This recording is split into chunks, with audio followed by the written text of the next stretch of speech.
Dollar Archangel. So, Liam. So you're different from other people I've been talking to. Not in a detrimental way. Could have said that any better way than that, though. I know. That was a poor choice of words. You're unique. Yeah, that's better. That's much better. Yeah, compared to other people I'm having on here, because you are not a performer. You're a man behind the scenes. Yes, I'm the guy with the camera most of the time, or doing all the planning and stuff behind the scenes and actually on stage, as it were.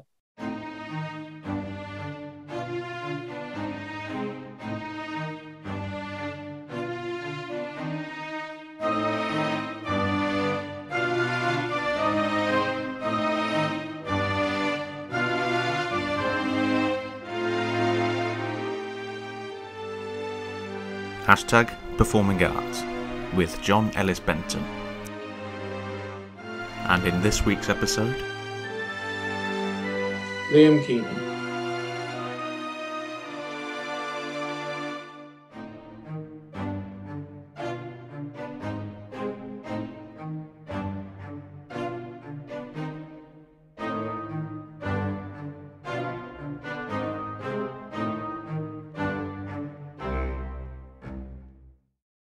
so let's rewind. Where did it start? Where did you first pick up a camera and why? Started in Stratford because I originally went to Stratford upon Avon College to study drama. That was my first year there. I did that, but I only did that because when I left school, I had nothing. My school was terrible. I had nothing but problems at my school. They didn't really seem to be interested in anyone that needed like help in school. Like if they had any problems with like learning disabilities or whatever, they didn't really care. Or I'm never going to name them, so it doesn't really matter. But yeah, they just weren't that bothered.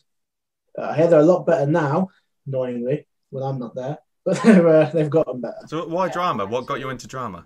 It was the one thing I was actually good at school. I actually got a grade in drama. See, that's quite interesting because other people I've spoken to, this including myself, who did drama at school and went on to actually carry on being a performer, or trying, ended up getting really shit grades in school.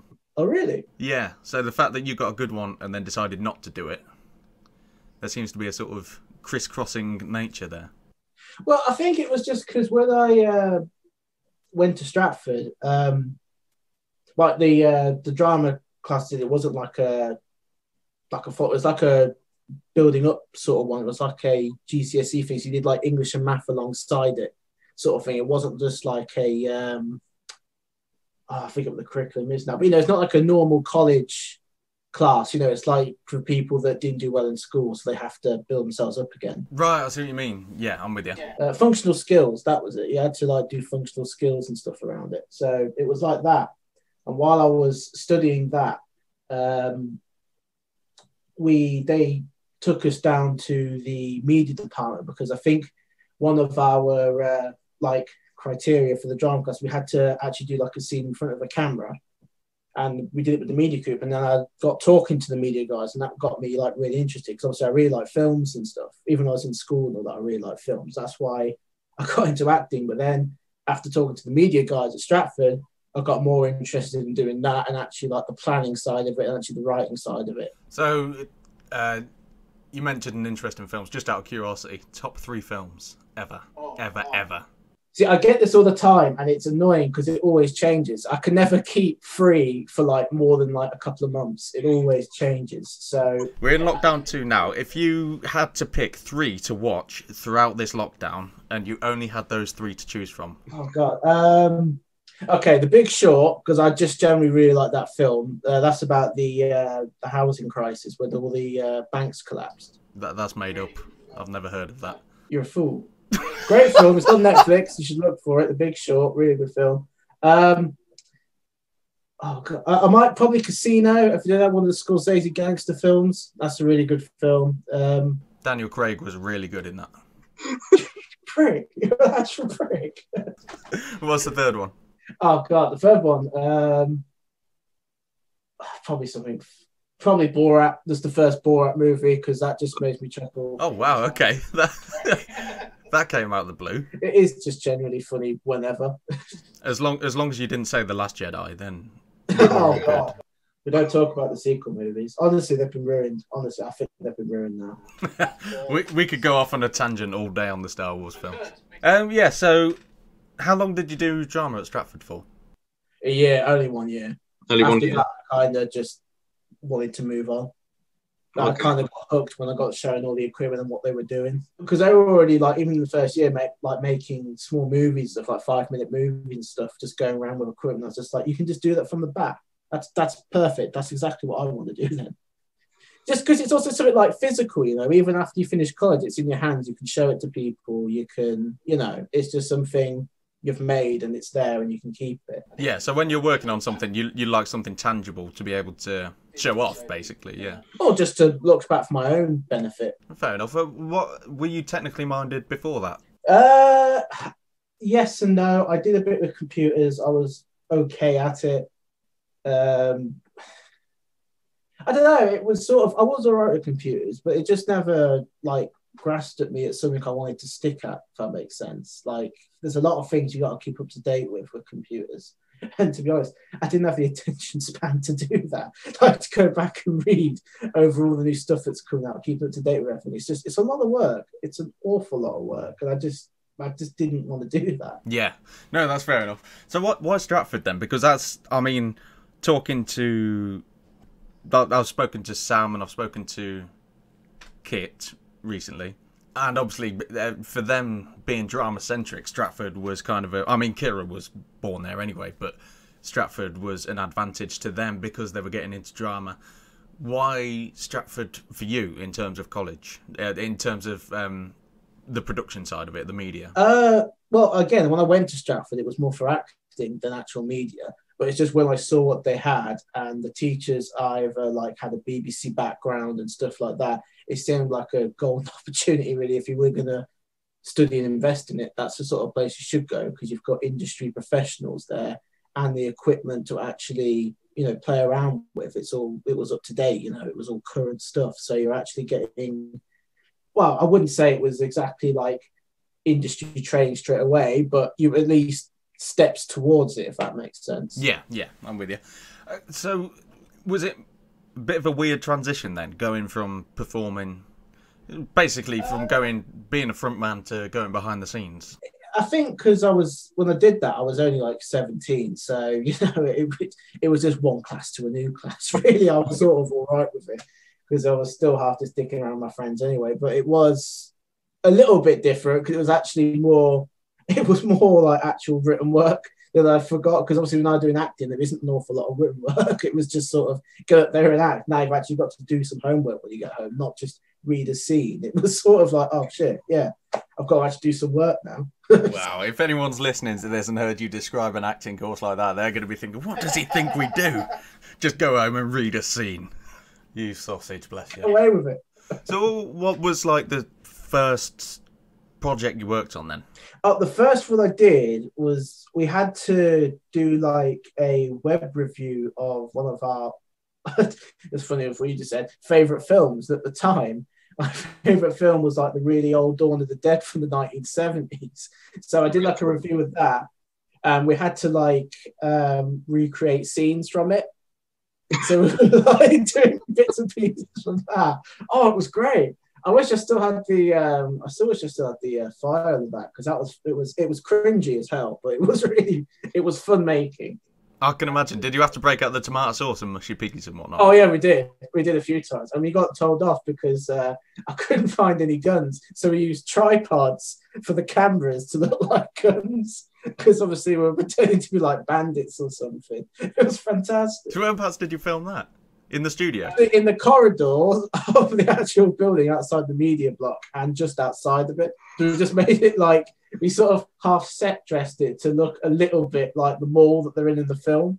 So when you switched from drama to media, what was the end game in in mind? Were you intending to go on later in life and continue? I kind of wanted to focus on script writing more than anything, because at the time I wasn't really sure what I wanted to do. I knew I wanted to do something with like film and fiction, that sort of area, like in television and whatnot. I really wanted to do something in that. But I think script writing is what became the end game. I was really into it. Like, I thought I was actually quite good at it as well. Like, whenever I showed to my teachers, whatever, they were always saying it was actually quite, engaging. It was quite good for someone as young as I was. The grammar wasn't great, but the story was still. So have you always had an active imagination? I think so, yeah. From a very young age, I'd say I have. I mean, script writing, when you're coming out with a story, it's not just about having an active imagination. It's the fact that you've got to be able to get that story over to people in a way that they'll understand, and more importantly, in a way that they're going to enjoy. Was that challenging? I think there's always like an invisible line you've got to be very careful to stay on in any sort of medium. Like, if you're doing something fantasy, it can't be so over the top that it's unbelievable. Because even though if it isn't believable, you've got to make the audience think it's real, if that makes sense. You can't just use the excuse, but why are you worrying about this? There's dragons there. Yeah, because it's still got to be believable. It doesn't matter, It's still got to make sense. I think you find that what people consider to be a main storyline is normally the backdrop, and in terms of a story, people's problems are just sort of normal everyday problems, but you've just got like a backdrop of fantasy. I remember when years ago when they announced they were doing The Incredibles 2, and is it Brad Bird, the director? He was like, it's not going to be a superhero drama, it's going to be a family drama. And reading a statement like that, you're like, but they're superheroes? Isn't that kind of the point of the film? But then you realise that when you watch it, you realise that them being superheroes is a backdrop. It's probably a selling point from marketing perspective, but it's a backdrop to the story. Well, again, I think that's also because I don't think with that one they were immediately targeting just a young audience. I think they were also targeting the audience who had seen the first one as well. I have a strong feeling there was also that sort of leeway to where they were going with that story, and that's why they sort of also had the family-centric storyline going, rather than the fact that they're just superheroes. Because at the end of the day, yeah, they are superheroes, but they're also people. That they have lives outside of being a superhero, which again is odd for a kids' film to have that sort of focus. But that's why I'm convinced they were also targeting the guys that are now grown up who had seen the original. You make a good point there. That was probably a bad example to come up with. Maybe something like, take Lord of the Rings. That's got like probably one of the massive diverse backdrops you can think of, but the actual story is just like, it's moralistic. Is that a word, moralistic? It's about morality, isn't it? It's like making the right choices. So the fact that there's dragons and orcs and blah blah blah, it doesn't really matter. That's what I was going about with the line. Just because there's like magic and dragons, whatever, it's still got to make sense. So Gandalf couldn't just teleport into Mordor, drop the ring, and then teleport back just because magic exists. There's laws behind it. Everything is sort of grounded. There is a. You've got to have human problems. Yeah. There still actually has to be threats. There has to be issues. It can't just be, it's fantasy, nothing matters. Yeah, it does. So we met in the flats at Stratford College, the apartments for the students. Because I remember my sister, when I first moved there, my sister had already been there. She was like, oh, there's a guy called Liam who was at college. He likes Game of Thrones, so you probably get along. And I was like, yeah, that's really a great foundation for a friendship. You both like the same TV show. And then we met by accident about 4 months later, and it was all cigars and old Rosie. Oh, great times. It was. So, not to... I don't know how big-headed this sounds, but did it help making friends who were actually performers? Did that give you a basis to make things off? Or did you have access to people like that in the first place? No, that helped a lot, like massively, because getting actual actors was an absolute pain, especially when you're at college, because you got no money. No one has any money when you're at college half the time, because you're usually spending on booze. So you had no money. Yeah. So trying to get people to help you is always difficult without financial incentive. So it was really great making friends who are actors because they're all happy to do it for nothing and just to go out and do whatever crazy thing you wanted to do whenever you wanted. But I think it also helped that, well, your fiance now, Bethany, who lived in the flats that I was in, me and my friend Will did a lot of her dance videos because she obviously wanted people to record her dancing a lot. So me and Will did that. So sort of like it wasn't just me going, "Yeah, guys, do you want to record what I'm doing?" I was doing stuff for them as well. Yeah, so because you were in your second year, I suppose you were having to build up your portfolio. So yeah, you had the dancing videos, which were, I don't know, would you say they're easier than acting because you're not having to line up sound, you're not having to... No, not at all, because when you're doing if you're doing dramas and stuff, you'd let them finish the scene, but you can just go back and do it again, do it again, do it again. With dancing, it's a bit more difficult because it's a lot more physical work. So asking to do it again and again and again is really tiring. Yeah, well, you don't want to smell coffee, don't go into Starbucks. If you don't want to get knackered, don't become a bloody dancer. So what's more challenging from your perspective when between, say, a dance video or a acting video or setting up a drama piece has its own problems as well. You've got to keep the actors engaged. You've got to make sure they're looking, fabulous, as it were, for each shot. Well, that is a good job you met me then. No. Yeah, I've got to make sure, there's a lot of set dressing with dramas to make sure they look right in the scenes as well. But, at least with dramas, if you make a mistake, you can go back and do it again. You can take multiple takes. It's not a big problem. So you spent 2 years at Stratford College, built up a bit of a portfolio, got a few industry contacts, I suppose we could say, in terms of media people and performers, actors, dancers, that kind of thing. Then, obviously, you had to go to uni. You had to go away, apply to unis. Which ones did you apply to? I take it you went through UCAS. I did. I actually ended up going to the first place I looked at just because it was in Oxford. And it's always great just to say, well, I studied in Oxford, because technically it's true. Where in Oxford? We don't go over. Your entire career has been a lie. No, it hasn't.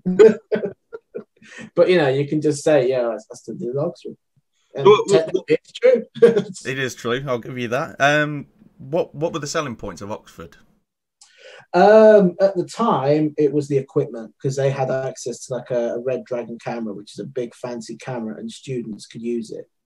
It didn't work out that great in the end because it was always broken, which I didn't find I actually went there, which I was a bit like, oh, for God's sake. And actually, taking it out wasn't always the easiest. But that was more of the selling point, because at that point I thought, right, well, at this point, it's more about making stuff with their equipment than actually learning, because what I'll be doing at this point is my dissertations, so it's just some more proving that I've learned stuff from the other 2 years than actually learning anything else more at this point. I just need to make things so I can use that to prove I can do stuff to get jobs, really. That was it. Yeah, that's fair enough. What kind of things did you make there then? We did I made a short film of the first 3 months I was there called Lucas. That was interesting. That was a good one. But it was strange because I was thrown into a whole new team. I hadn't really got a chance to meet these people yet. I had to suddenly work with them. They were fine, actually. It was all right, because I'm usually okay getting thrown out of my comfort zone. So, well, I suppose that's something you taking it up professionally. That's something you need to get used to something like that. If you can't do that, then you can't do the job. That's the reality of it. You have to be able to do it. So what was Lucas then? Lucas was about a domestic abuse within a household. This girl had moved in with her boyfriend, and her boyfriend started to beat her a lot, and it was about her escape from that relationship. Did you write it? Was that one of yours? No. This was the class we'd gone into, because they were on their second year when we joined, because obviously we missed the first year because we'd done our H&D instead, and what we did in our H&D covered what they did in the first year, so we went straight into the second year. Okay. Sorry, did you just fart? No, so it just dropped. All right. Yeah, your guts. The fighting is an essential part of media, you know. You have to keep the actors on their toes. You're damn right. Letting off a really ripe one in the middle of a big scene just to see if they can hold their skill. Exactly. Yeah, it's like in Friends. It's smell the fart acting. Like, I get that reference now because I spent lockdown watching Friends.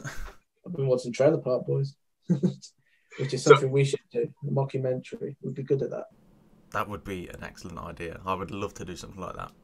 In fact, Dean and me were on about writing something about a troupe that go up to Edinburgh Fringe, and they take up a god-awful performance that they see as really contemporary and like actually pay to put this actual show on and film the audience reactions. It was something along those lines. Maybe that's something to look into in future. That would be quite good. When I was in college, me and Will discussed something like that. It was very briefly, to be fair, and we may have been pissed. But I just remember we were talking about a guy that set up a theatre group to do all these bad shows. But he's doing all these bad shows because he just wants to launder his money. He's actually a crook, and he doesn't really care if it's any good. He's just using it to launder money. That's actually a good point, to be fair. Most of the things that you write have a really dark undertone to it. No, is there a reason for that? Can you pinpoint anything? To be honest, I don't know. It just sort of happens. I don't actually plan for it to be like that half the time, and then it just does. I'm just like, oh. I can imagine you doing a reboot of the Teletubbies or something, and it turns out that Poe is he's not even one of their siblings. He's adopted. Poe's adopted. Tinky Winky's got cancer. Winky the yellow one? It's the blue one, you heathen. I didn't realise there was a blue one. I thought it was purple, yellow, green, and red. Yeah, well, purpley blue. You got Tinky Winky. Lala is the. Hang on, I've gone completely out of order there. I'm trying to think of the tune. Tinky Winky, blue one. Dipsy, green. Lala, yellow. Poe, Poe. So yeah, why are you drawn to these darker themes? To be fair, it's not even that it's darker. It usually ends up starting with just more realistic, if anything, and then it just somehow degrades into being darker. I generally don't know why. It just sort of happens. Well, to be fair, based on your film choice, it seems like you've got a taste for watching things like that. Maybe that's why it appeals to you. It could be. It could very well be why. I mean, we could try. I'm no psychologist or psychiatrist, but we probably won't get to the root of this problem. And then you started your own project while you were there, didn't you, Samantha? Yes, I did. The second year, bit over ambitious on that one, but I just thought I have to give it a go. We had to make 3 episodes, and what I wrote was way more like 3 episodes should have been. Really, it was like a full pilot of a normal episode. So it was, to be fair, it was complex considering. What is it? 10 minutes an episode, 3 episodes. So you had quite a complex story for such a short time frame. Yeah, it's only supposed to be 3 minutes an episode, but it was considerably longer. That was part of the problem. That's why it was suddenly oh god, I've got to try and cram this in. I've gone way overboard with it was doable though, wasn't it? I mean, obviously I know a bit more about this project because I was involved in it. Yeah, it was ambitious, but that's what it needed to be because you had to do things for that film that you would have to do in the industry were you filming something professionally. Because we filmed outside, there was a police station, wasn't there? Where were we? We were in Oxford, weren't we? Where were we? Do you know what? If I go back through my old files, I'm sure I'll find it because I had to get a release form from them. I thought that was going to be the hardest part of the entire shoot, was just getting permission to film outside the police station. So, and then just one day I thought, do you know what? I didn't know how to approach it. I just thought, I'm just going to ring the desk sergeant or whatever and ask him. And I did, 2 minutes later, what day do you want to do it? This at 12. Okay, fine. I'll just let them know. Bye. That was it. It was that simple. Yeah, it was just that easy. I just had to tell them. They didn't care. It was just oh, yeah, fine, done. Oh, okay. Okay, well, that's good. I mean, did they have to give you any sort of written permission? Yeah, they had to sign something that I'd written that, and then I had to sign something they gave me. But again, that took about the minute when I got there. That was it. It didn't have to do a lot to get permission. As long as I knew what was happening, they weren't bothered. I mean, that's good, because even though it was probably the easiest scenario that could have happened with a situation like that, it still presented you with that hurdle that you had to overcome to get your project done.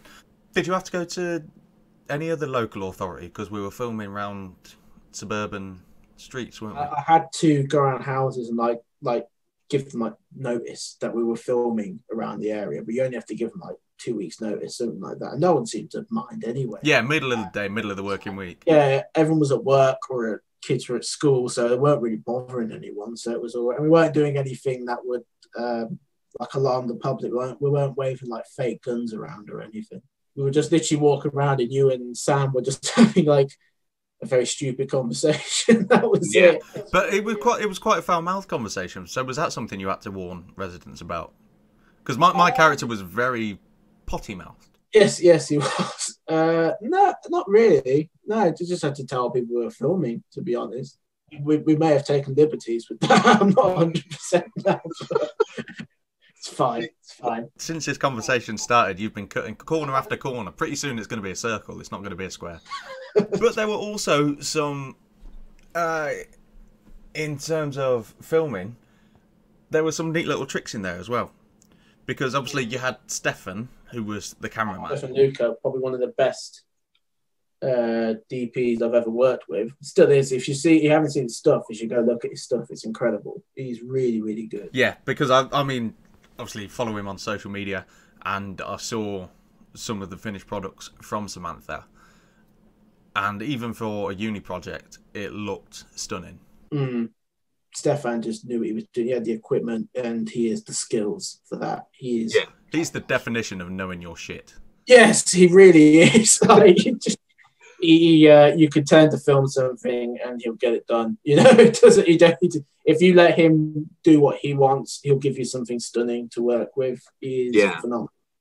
So I got really lucky with that. I mean, because there was one thing where I was pointing a gun at someone in a kitchen, and you set up these big studio lights out in the back garden to come through the kitchen window, and you put gaffer tape across the windows just to get the blind effect. We didn't have we didn't have blinds, but I really wanted the blinds look, so I just thought, you know what, I'm going to get some thick tape and just put them over the window, and it looks so good because the whole thing was shot in black and white anyway, so you wouldn't notice it's just tape rather than the fact that it's not actually blinds. Yeah, it looked like, you know, Hollywood TV drama quality. That's what I was going for. I was like, I really wanted to try it, and I just thought, this is we can do this. We just have to put some lights outside, like bang them onto the window when they come through, and we're sorted.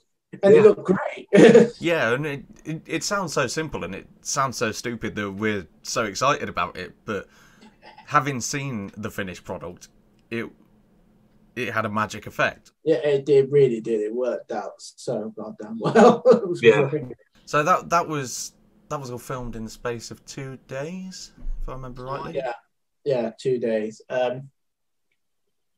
Just thinking the first day, you could also argue like to the early hours of the morning, because I'm pretty sure we did film like really late. Yeah, we the second day, actually, I can't remember. One of them we were going till about 3 or 4 in the morning, weren't we? Yeah, we were. My God, and that's what I mean. Though I was really ambitious. Like, I'd completely gone off the cool sheet by that point. It was just, I forget that. We'll carry on till we're finished. But it was looking another way, because the people you had who were on your course, because you were sort of leading this project, weren't you? It was your project.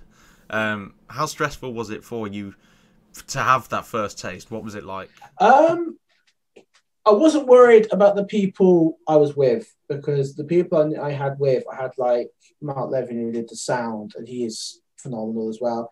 James Woods, who was just a fantastic guy to have on any set. Like, you give him a job, he'll do it. Really good. Elliot was a really good assistant. He did a really good job of keeping everyone up to date, making sure we stayed on time. I had a really good team. Honestly, if it wasn't for the team, we wouldn't have got it done. No. You know, and they were all proper into film. So even though we went completely off the schedule with the timing and stayed until like 3 or 4 in the morning getting it done, they all wanted to stay and got it done. We did get it done. So what came after that? What was the next project? Zachariah. We did Zachariah with your lot, didn't we? Oh, okay. All right. Yeah. So you were Zachariah Sheldon with Cloud 8.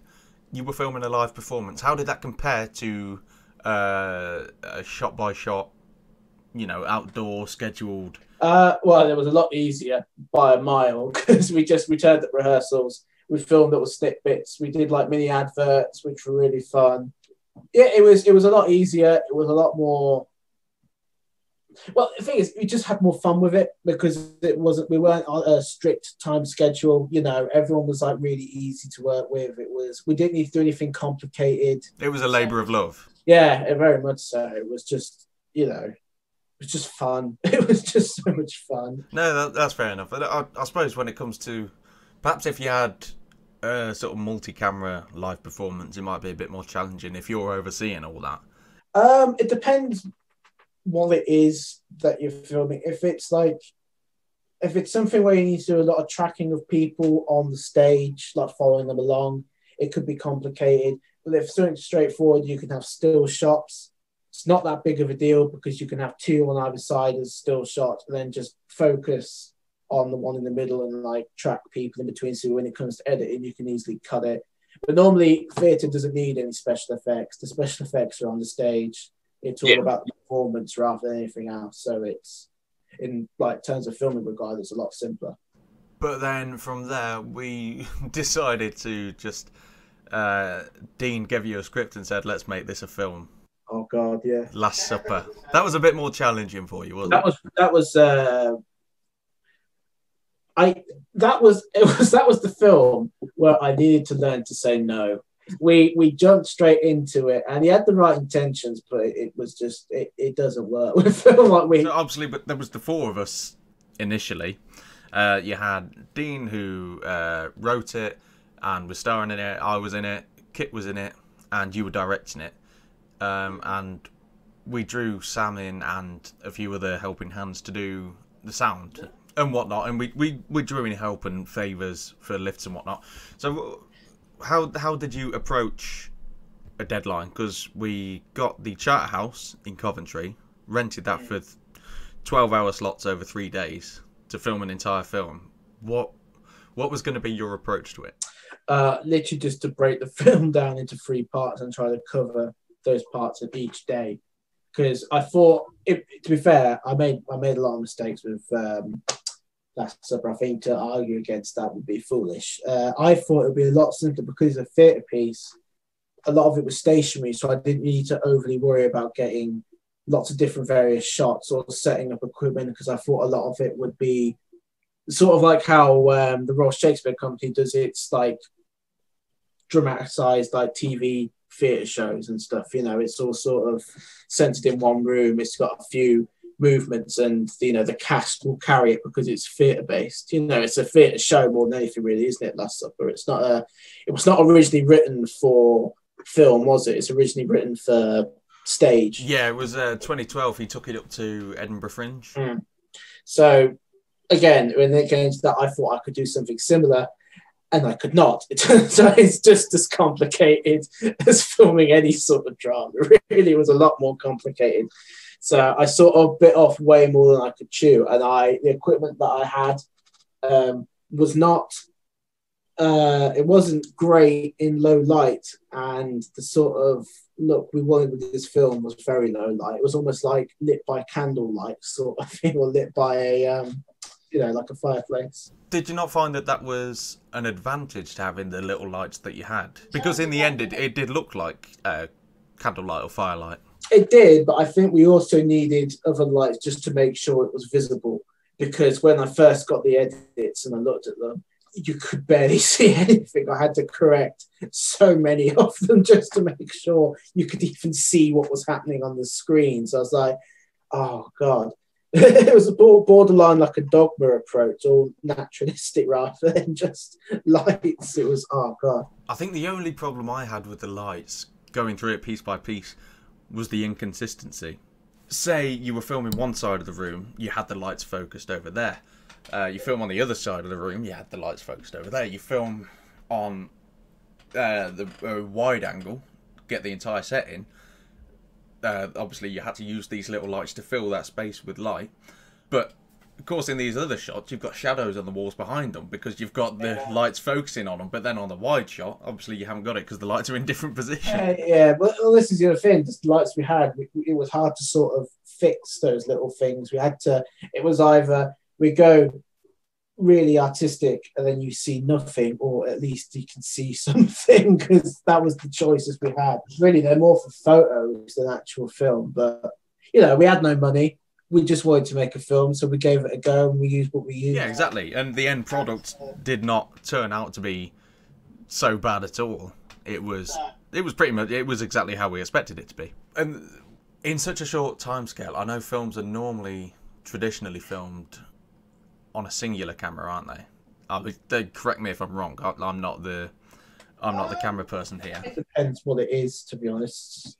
I think traditionally they are, but at the moment, people are doing all sorts of wacky things with film. So we could be saying this, and it turns out the last few years, no one's been doing that. They've been doing it on loads of different cameras at different times. Yeah, to be fair, yeah, because you're getting more TV shows that are being filmed as if they're a movie now. Because I think Game of Thrones, for one, was filmed in the same style as a movie. Yeah, very much so. They wanted that. Which, again, going back to Game of Thrones, I think they had the similar problem. They wanted to use naturalistic light. Now, we all remember that famous, in the last series, the Undead episode, where they attacked the big castle and no one could see anything because it was just so dark. Similar problem. They had all that money. They still ran into the same issues. Well, yeah. But, I mean, they could get away with it because, in fairness, the episode was called The Longest Night. I guess, but if it was me, if they're being attacked by zombies, I'd still like to actually see the zombies. Yeah, I suppose there is that, but then obviously you've got some sitcoms. Take The Big Bang Theory. I think that's the longest running multi-camera show that's ever. I actually was not aware of that. And what's the comedy with Alec Baldwin? 30 Rock, something like that. Yeah, I could have the wrong title, but I know from an interview I was listening to the other day that's filmed in movie style with one camera. So I suppose there's not really a rule book anymore on how to do these things. So given our short time scale for Last Supper, maybe multi-camera had we had more money, multi-camera would have been a great advantage. Yeah, very much so. It would have really helped. I would have, if we had a lot more money, multi-camera and some big duty plug-in lights would have been great, because oh god, still chasing around changing batteries on those lights because they just ate through them was a nightmare. Yeah, didn't you have like 3 different sets of batteries? Yeah, I did. We had those rechargeable batteries that never charged long enough. Even if you recharge them to max, they died within like half an hour or something like that. They never lasted. But to be fair, you did keep your cool coming towards the end of that filming weekend, because obviously we filmed other bits, other scenes outside of that weekend. Because if I broke down, that would have been it. It would have been over, because I was doing everything. I was half sorting out the sound. I was recording it. I was trying to direct you guys. I was sorting out the lights. I needed like 5 different arms or something to do everything, really. But I had to, run around it. So I had to keep my cool, because if I didn't, there wouldn't have been a film at all. It would have been nothing. But I mean, did it not get to you? Because I think we had to be out by 9 o'clock at night. And I think we got to about 20 to 9, and we still had about 3 or 4 pages, including the end of the fight, to film. How? Because my job was quite easy. For the last bit of the film, I'm lying on the floor. But so I was just like, okay, I'm doing what I need to do. But for you had to change lights, change camera, set up the mic. Right, at the time, I didn't even think about it. I just sort of like switched off and was pretty much just on autopilot. As a mission, like, right, I need to do this, I need to do that, I need to do this, I need to do that. Don't look at the clock, don't look at the clock. Whatever you do, do not look at the clock. Just carry on. Just we'll take what we can get. Taking liberties for sure, but we'll do what we can get. So I just carried on with it. There wasn't any other option. What else could I have done? I pretty much slept for 2 days after that because I was absolutely knackered. Yeah, it was a hell of a weekend. I came out black and blue just from being thrown around the room by Dean. Limping into work the next morning, just like, yeah, the film went great. So it's fair to say over the last 5-6 years, your portfolio has expanded quite a lot. What's next? Possibly more this mockumentary I was discussing with you earlier, which I was going to bring back up once this COVID situation has ended. There's no point planning to film anything while there's COVID things going on. Need to wait for that to end first before we can really do anything. But after that, maybe something in that regard. Maybe something not on the lines of going up to Edinburgh to do this film, but maybe like a smaller stage version of that. Like maybe just do some rehearsals or something, like rehearsing a play and just do a mockumentary of that. Just it's all going terribly wrong, you know. So you think mockumentary over a decent period of time, not 3 days, might be? I think so. I think it could be a lot of fun because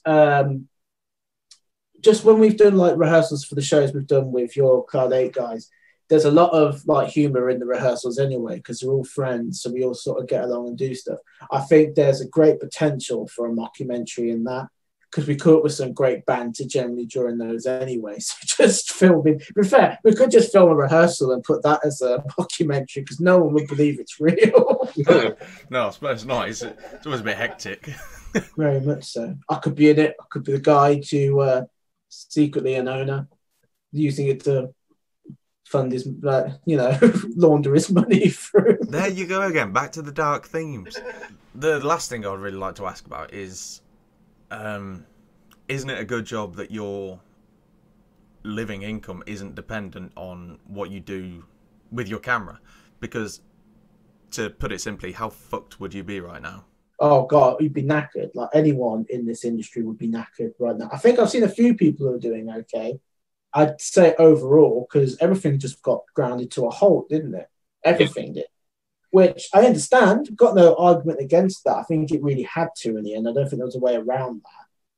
But yeah, I'd have been screwed. Because, it just, for the stuff that I was filming anyway, you'd never make money to live. Not yet, anyway. Yeah, but I think that was one of the reasons I wanted to start this podcast, because I think it's affecting people in arts more than anywhere else. I could be wrong. I don't want to be shot down in flames for that. But I think... I did have this conversation just before the second lockdown, because my friend was asking if I was still doing anything to the theatre guys. And I said, no, everything got stopped because you couldn't really get a venue. And even if you could get a venue, which is, I think, the other side of the problem, who would go? Who would honestly go? I don't think many people would. I know even if like people were saying like the restrictions were lifted, you can have as many people in as you wanted. I just generally don't think people would turn up. I don't think they're going to risk it, which I think is part of the biggest problem with the arts. It's just there is no real solution. The real solution is you need to fix the coronavirus, because until then, there is no solution to it. You can't pack people into places and watch these arts, because if you do that, someone's got COVID, it's just going to spread across them all, isn't it? It's just, there's no way to really do it. Yeah, so your guess is that even after COVID's cleared up, people still aren't going to be feeling safe enough to go to theatres and whatnot? I don't think right away. I can't imagine. So, like, they were talking about recently that the vaccine has done really well, hasn't it? Like, it passed through all those trials, didn't it? They're getting towards that. But I've seen people on like Facebook who are saying they're not even planning on taking it.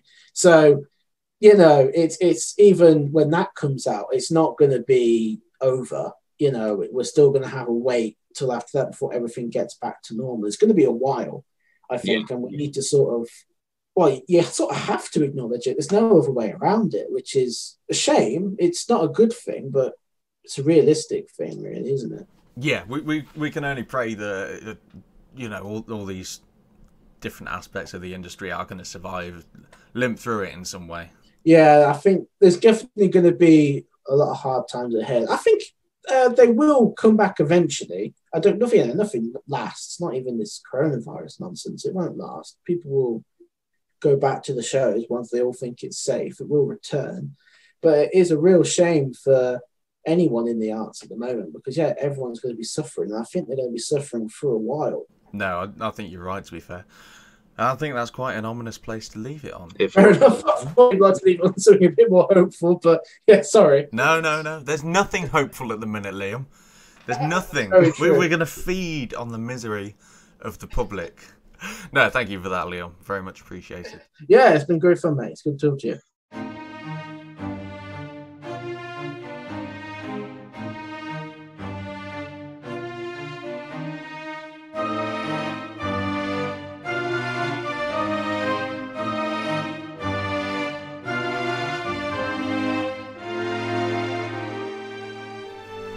You've been listening to #Performing Arts, a Dumber Archangel Sounds production. Produced and edited by John Ellis Benton. Music by Aaron Crowder.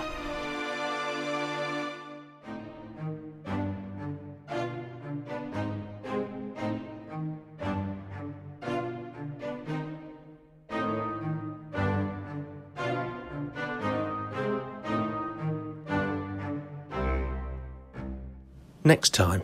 I think one thing I'd like to talk about is you were in Dracula. I was. And you played Lucy Westenra. If you say so. So this is... This is going to be a great conversation. Well, this is a thing. I was always on stage, almost always, with Julia, who you interviewed before, and I didn't know which one of us was which. Dumber Archangel.